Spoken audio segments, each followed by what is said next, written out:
New doubts are emerging about the authenticity of Peter Paul Rubens' 17th century painting, Samson and Delilah, currently in the National Gallery in London. The ongoing debate resurfaced with new evidence published by the art historian Euphrosyne Doxiadis. Her new book, NG 6461, The Fake National Gallery Rubens, reveals her 40 years of experience as to why she believes the painting is a copy. It was this first glimpse, the first blink of an eye that you look at something is the most truthful, that you realize that something is not right.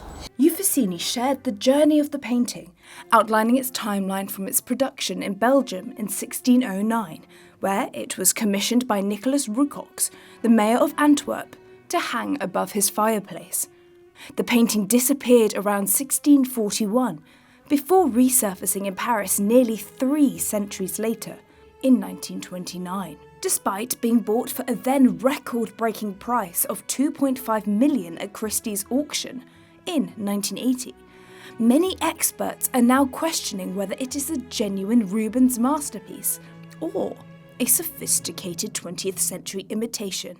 Attending the 7th Nicky Memorial Lecture the day before the book's publication, a side-by-side comparison was made of Samson and Delilah, 2 other confirmed Rubens paintings. Euphrosyne drew on 2 contemporary works in the lecture that were described as eyewitnesses to this original. First, Franz Franken II, which, in his painting, The Banquet at the House of the Burgomaster Rucox, crafted between 1630 to 1635, captures where the painting hung for 3 decades. The second, by Jacob Maltham, who was a master engraver and in 1612 captured the painting with, in his description, care and attention depicts the original work. Euphrosyne begins pointing out the differences. The foot that ends abruptly in the National Gallery painting, but in Franz Franken's is outstretched, completing the triangle composition. Rubens would have never done that. He would have never chopped off the toes of the protagonist, who is Samson lying there. There are only 3 soldiers in the eyewitness account, but 5 in the National Gallery version, including one who looks directly at the viewer. The statue of Venus and Cupid. Euphrosyne says the twisting brushstrokes of Rubens are nowhere to be seen, and instead they are uncertain and non-dynamic. The rug is painted with tassel fringes sprouting from its side, and the pattern does not follow the folds of the material. And the hair.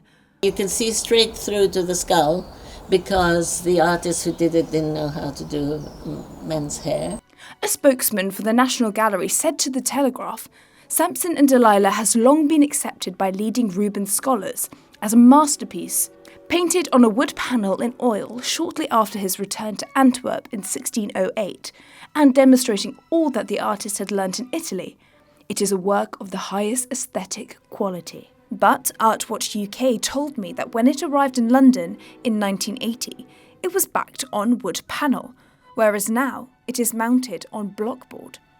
Michael Daly, director of Artwatch UK, questioned why and by whom this change was made, highlighting contradictions in the National Gallery's 2 bulletins. He stated, "It's gone beyond an embarrassment. The gallery is now in the position of simultaneously holding 2 contrary positions." Daly also criticised the lack of open debate, stating, "Why don't the records tally? A painting bought with public money should be discussed," calling it a monumental question.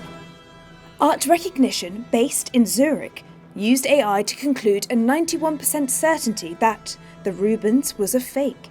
They recently used their technology as one of the first to authenticate auction artworks for this upcoming season. We did in technical terms is really what we always do, like train the AI on a data set and then calculate the probability. And in that case, we were very, very careful. We were rerunning like several times because the results were really, quite unexpected. So we did all of those things, like more carefully than usual, and the results weren't changing. And then at some point, we felt confident enough to make it public. At the end of the day, we were really just doing our job. We did something that we felt it was important. We reached out to the National Gallery. We wanted to actually to present the results to them, and they did not respond. The scholars, the experts who are like dictatorship. The dictatorship of experts.